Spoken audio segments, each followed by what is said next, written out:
Hi, good morning, afternoon, and evening, everyone. Today let's solve a Leetcode question called Find minimum in rotated sorted array. So given an array sorting ascending order, which means smaller to largest, the array is rotated between 1 and n times. So for example, in this one, if we have one rotation, it becomes, let me look a drawing here.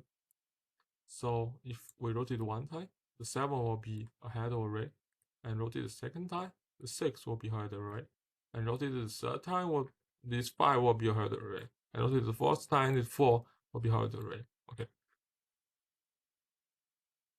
So you see, rotate the fourth times, the array will look like this. But what if rotate the 7 times? Well, since the length array is 7, if rotate 7 times, the rotated array will be same as the rotated array. Okay, now we have a sense of what a rotation means. Let's dive into the example here. Okay, so now here's the restriction.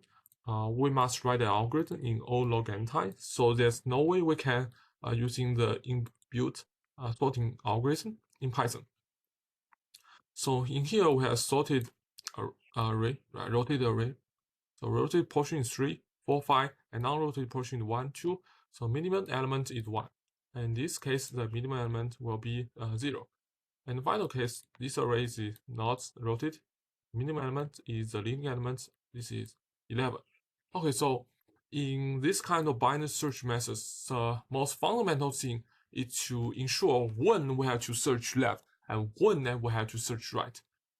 Well, I write the intuition here, and then we have to draw my graph to confirm my intuition. Okay, now let's draw the graph. Okay, so in the first scenario, we have array that's not rotated. So we have the mid element here, right? We have a left element here, right? And we have the right element here. In this case, the mid element is obviously smaller than right because it's ascending order. So in this case, we found the smallest element. We have to search the left portion. Okay, so we only need to search the left portion. So this case finished. This is our intuition bits. Now let's check the second scenario. Well, in the second scenario, the array is actually rotated, but the left part is greater than the right part. So we have left at here. Sorry for my pro drawing. And we have mid at here. And we have right at here. Okay. So in this case, our mid is greater than left, and our left is greater than right. So our mid is greater than right, right? So in this case, we found this minimum element. We only need to search the right portion. Okay, so this finish also fits our intuition. Let's check the final scenario. So in the final scenario, we also have a rotated array, but the left one is smaller and right one is larger, so the mid will fall in the right portion. Okay, so this is my drawing. So see, in this case, is similar to the first scenario where mid is smaller than right. So in this case, we only need to check the left portion because you see the minimum element is false in the left portion. Okay, so this also fit our first intuition.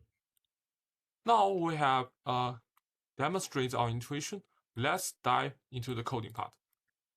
Well, first in our binary search problem, we have to initialize the left and right pointer. So left pointer will be starting at the left array, and the right pointer will be starting at the end array. Now, while the left and right pointer does not intersect, what to do? We'll first calculate the mid pointer, then we will check all these scenarios. So first, let's calculate the mid pointer. Mid pointer is equals the mid elements or left and right. Now, if find the numbers at mid is smaller than the numbers at right pointer, then we have to skip the right portion and only check the left portion. So how that would do? in the coding part. So in coding part, we just move the right pointer to our mid. Now otherwise, find the mid pointer greater than the right pointer, and we have to skip the left portion and only check the right portion.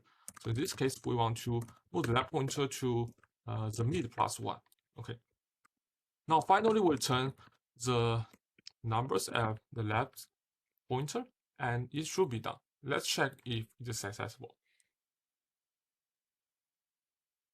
Okay, you see the time capacity memory usage is really efficient, and the algorithm is very easy to understand. If you find this video helpful, please like this video and subscribe to our channel. Thank you very much.